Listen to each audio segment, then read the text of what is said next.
Hello, ladies and gentlemen. I hope everyone is doing well today. Today we are taking a look at ionic bonding. So to start off, we have some information on naming ions. Right now, you guys should pause and read questions 1 and question 2. What I talk about in this paragraph will be really helpful when answering those two questions. So to start off, I have some information writing ions. So to write an ion, we write the symbol of the atom, and then we put the charge in the upper right-hand corner. So what you see over here are a few examples. We have aluminum, the symbol for aluminum, Al, and then we have the charge in the upper right hand corner. The next one we have oxygen, and then we have oxygen's charge in the upper right hand corner. Same thing with magnesium. Magnesium symbol, and then the charge in the upper right hand corner. One thing you may notice about the charge is that the sign comes after the magnitude, comes after the number. So instead of writing positive 3, it's written 3 plus. Instead of writing minus 2, it's written 2 minus. Instead of writing plus 2, it's written 2 plus. This is just the way chemists do it, so you should be able to use this both ways. I will not take points off if you write the positive sign before the magnitude or vice versa. Whichever way is easiest for you works. Just note, if you ever see me write it this way, it still means the same thing. So then next, when we name ions, positive and negative ions have slightly different rules for naming. So first thing, we'll look at the rules for positive ions. Positive ions are typically, we call them cations. So positive ions are a little bit easier to name because they retain the same name as the parent ion. So for example, aluminum, we see it has a positive charge, so this is just called an aluminum ion. Magnesium, again, magnesium has a positive 2 charge, so this is just called a magnesium ion. So all we do is throw the word on ion afterwards. Negative ions are named a little differently though. Negative ions, we typically call these anions, and we change the ending to "ide."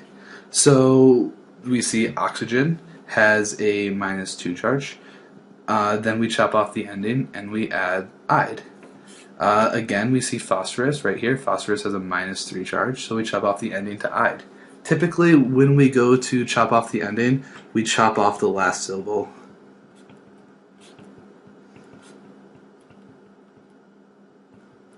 Typically, chop off the last syllable, and then we just add "ide" at the end. So use that to help you answer questions 1 and 2. Next, question 3. Question 3, we are writing the symbol and including the charges for each of the ions for the following. So remember, guys, when we use these charges, these come from forming ions. So the way we do this, so you are going to see a little bit of information added to my periodic table that we're going to talk about in the next section, so just ignore it for now. But when we're thinking about question 3, so if we're doing the first part for chlorine, the first thing to do is find chlorine on our periodic table. Remember, chlorine has 7 valence electrons. So does that mean, is chlorine going to lose 7 electrons, or is it going to gain 1? It's easier to gain 1. And then remember, if you gain an electron, you gain something that's negative 1. So then chlorine would have a negative 1 charge. Because it's a negative ion, that means we need to change the ending to "ide" when we name this. So we can take chlorine, we chop off the last syllable, "ine", and then this becomes chloride. I will go through one more example. So we have Ca, calcium. So we find calcium on our periodic table. It is right down here. So then we look at calcium, we can gain all these electrons to look like krypton, or on this side, or we can lose 2 electrons to look like argon. It's definitely easier to lose 2 than gain however many that is. So we know we take 2 electrons away. If you take away something that's negative 2, then you would become positive 2. Because it's a positive ion, up over here, we do not have to change the name. So this just stays calcium. So there you go, guys. Now you have 2 examples. You have an example of a negative one and a positive one.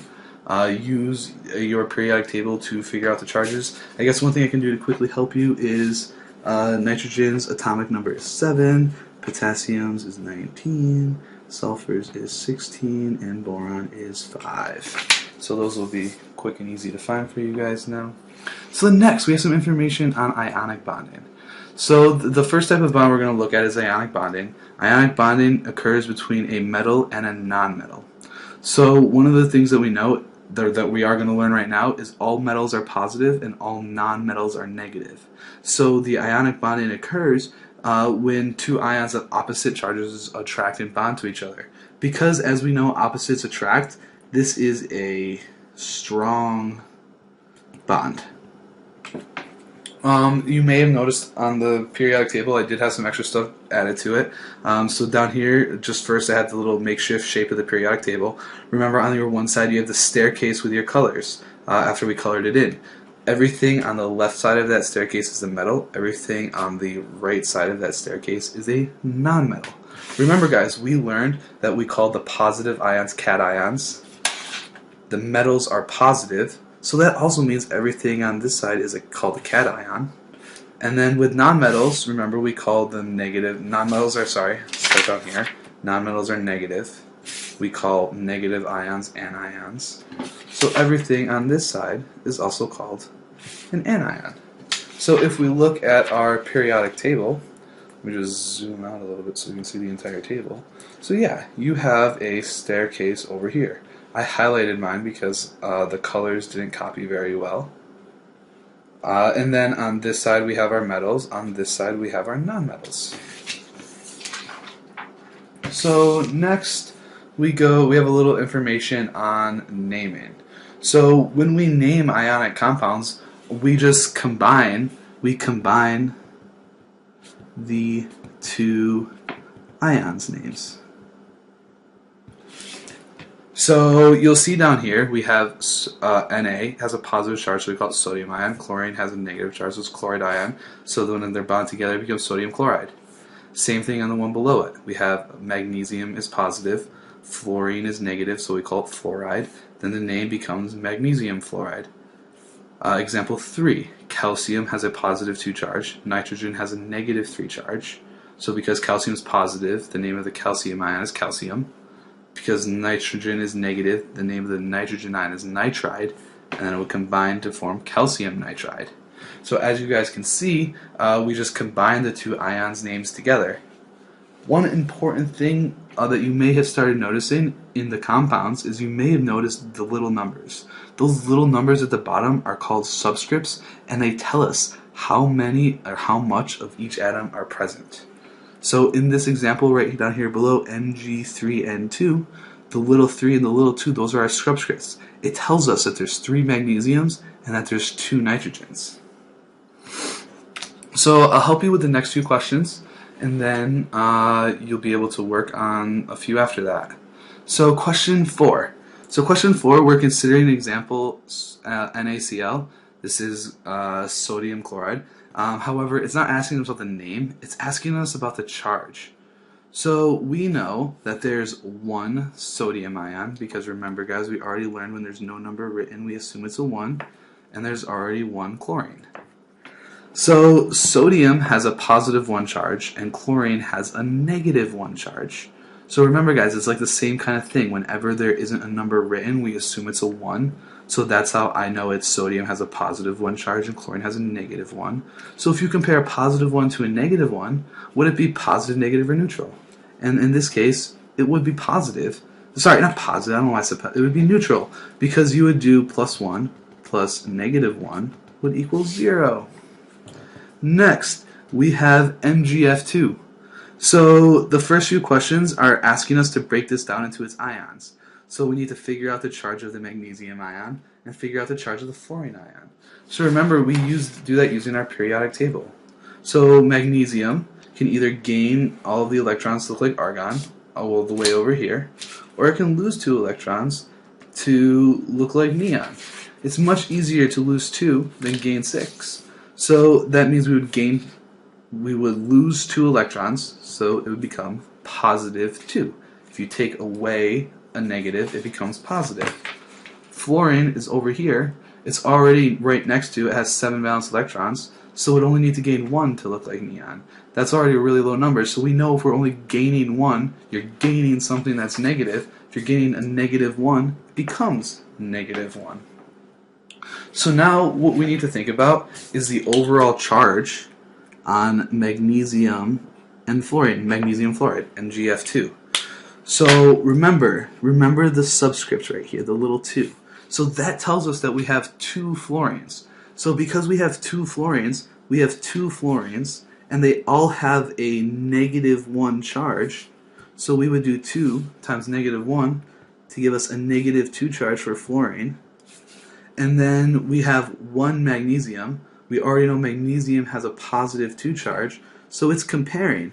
So it's comparing a -2 to a +2, which would mean it would be like just the same thing up here. It would be 0. The overall charge would be 0. So what we see in question 6 is if we notice about all of the charges for the 2 compounds that we've looked at, we notice that the overall charge of any ionic compound is most likely 0.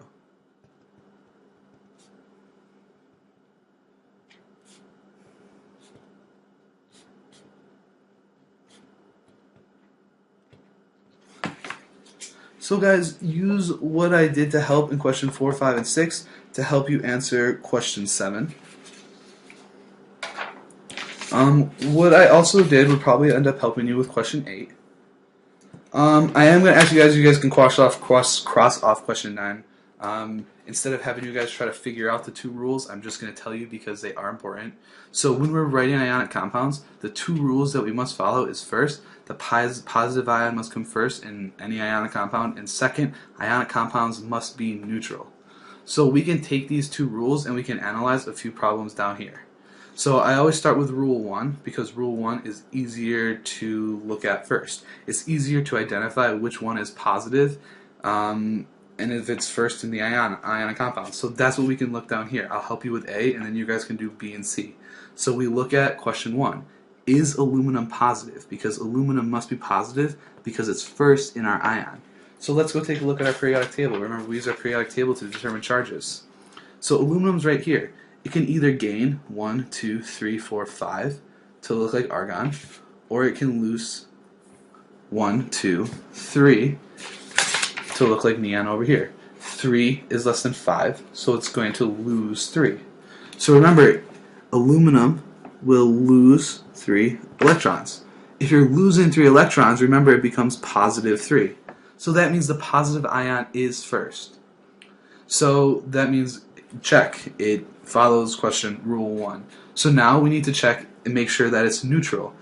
So we know that the charge of aluminum is +3. So now let's figure out the charge of sulfur to double check if this is neutral. So the charge of sulfur is right over here. So look, sulfur is already really close to argon. It's 1, 2. So it's going to gain 2 electrons to look like argon. If it's gaining 2 electrons, that means the charge is going to be -2. So remember, we gain 2 electrons, so it's -2. So now look, we can use the subscripts. So aluminum has just 2 of them. So we know that we're going to have to take +3 and multiply it by 2 to account for 2 of the aluminums that are in this problem. So overall, aluminum is contributing +6. Sulfur is contributing -2. That's not neutral, because if we add, so if we do +6 plus -2, that gives us +4. That is not neutral. So as you guys can see, this one breaks rule 2. It's wrong because it's not neutral. So when you work on B and C, remember, check out these 2 rules. First, you should make sure that the positive ion is first. If it's not positive, then check and make sure it's neutral. So now we are going to start writing our own ionic compounds. So there are 2 steps. So the first step is to write the charges for the ions. Remember, the positive one has to come first, so I always write the positive one on the left so I remember that. Step 2 is then to pick subscripts, so then the charges equal 0. So we know that magnesium has a +2 charge and chlorine has a -1. So that would mean we would need 2 chlorines to balance out the 1 magnesium. If you don't like thinking about it like that, there is an easier method. I call this the crisscross method. So I use this method because it ensures that our ionic compound will be neutral. So it starts the same way as below. Same as step 1. We write our positive 2 because magnesium has a positive 2 charge and chlorine has a negative 1 charge. So we write our ion, our symbols, and our charges.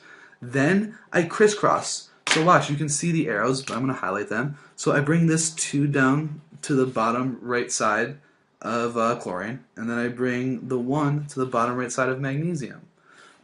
So what we see happens here is we just crisscross the charges, and then the opposite charges become the subscripts.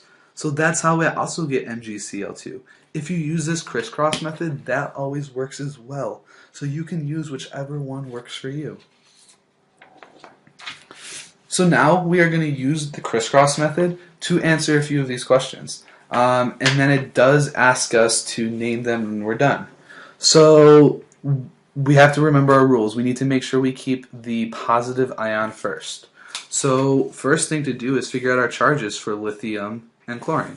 So we come over here to lithium. Lithium can either gain all of these electrons to look like neon, or it can lose 1 electron to look like helium. It's much easier to lose the 1 electron. So if we lose an electron, lithium becomes positive 1. So then we do the same thing for chlorine. Chlorine's over here. It's most likely, so we can either lose all of these electrons to look like neon, or we can gain 1 electron to look like argon. Much easier to gain 1, so we gain 1 electron, so that would mean chlorine becomes negative 1. So then next, we use our crisscross method. So remember when we're doing the crisscross method, we write the symbols and the charges. So we write lithium plus 1. We write chlorine minus 1. We can then crisscross the charges. 1, 2. So 1 and 1 becomes LiCl. We can then name this. So lithium is positive, so we do not have to change the positive ions' names. Chlorine is negative, so remember when we're naming chlorine, we chop off the last symbol and add "ide." So this becomes lithium chloride. You may have noticed, guys, that I did not write the 1s next to the Li and the Cl. Remember, we don't have to write the 1s because when it's not there, we can assume that it's 1. So next we have barium and sulfur. I want to show this example because this one's a little tricky, and there is a little trick at the end. So we have barium and sulfur. So we have barium over here. So it's close to xenon over there. So it can either gain all of these electrons to look like radon. It can either lose 2 electrons to look like xenon. Much easier to lose 2. So remember, we lose 2 electrons, it becomes positive 2. Next we have sulfur. Sulfur is over here. Sulfur can gain 2 electrons. So 1, 2. It's much easier to gain 2 than lose all of these to look like neon. So if it's gaining 2, that means it's negative 2. So now we do the crisscross method. We write our symbol and their charges, and then we crisscross. So that means a 2 is going to go there, a 2 is going to go there. When you crisscross to the negative side, you do not bring down the negative number. Remember, you can't have a negative amount of a substance. So this would become Ba2, S2. So remember, guys, these are just like fractions in math. So you can reduce this. It's a ratio, 2 to 2. A 2 to 2 ratio is the same as 1 to 1. So we can reduce this to BaS. Now the last part is to name it. Barium is positive, so we don't need to change the name. Sulfur is negative, so we drop the last syllable and add "ide." So it becomes barium sulfide. So now, guys, I would like you to double check, or not double check, I would like you to do the last 4 in question 12. Next we have question 13. So question 13 wants us to determine the charge on the unknown ion in X. So this seems a little bit harder than it is. So to do these, I'll do the first one for you. So we need to figure out what the charge is of what X is bound to. So look, we have sulfur. So we can figure out the charge of sulfur and then use that to help us find the charge of X. So sulfur is over here. Is sulfur going to gain 2 electrons and look like argon? Or is it going to lose 6 to look like neon? It's easier to gain 2 than lose 6, so we gain 2. So that means sulfur has a negative 2 charge. My arrow's a little bit in the way, but you'll notice that there was no subscript written. So that means we multiply by 1. So then sulfur is contributing a negative 2 charge. So then we ask ourselves, what is the charge of X? We know that there's 2X. So what times 2 will cancel out our negative 2? So we do this by just thinking about it. So we know that something plus negative 2 is going to have to equal 0. Oops, it's getting a little blurry. Focus button. So what plus negative 2 equals 0? Hopefully you know it's positive 2. So then we know that something times 2 must equal positive 2. So that means X must be positive 1, because positive 1 times positive 1 times 2 is positive 2. So this is what X equals. X equals positive 1. So next you can use the same methodology, the same train of thought, to figure out the charge of X in the last 3 examples in question 13. I hope everyone has a good day, and like always, if you have a question, please bring it to class. Bye.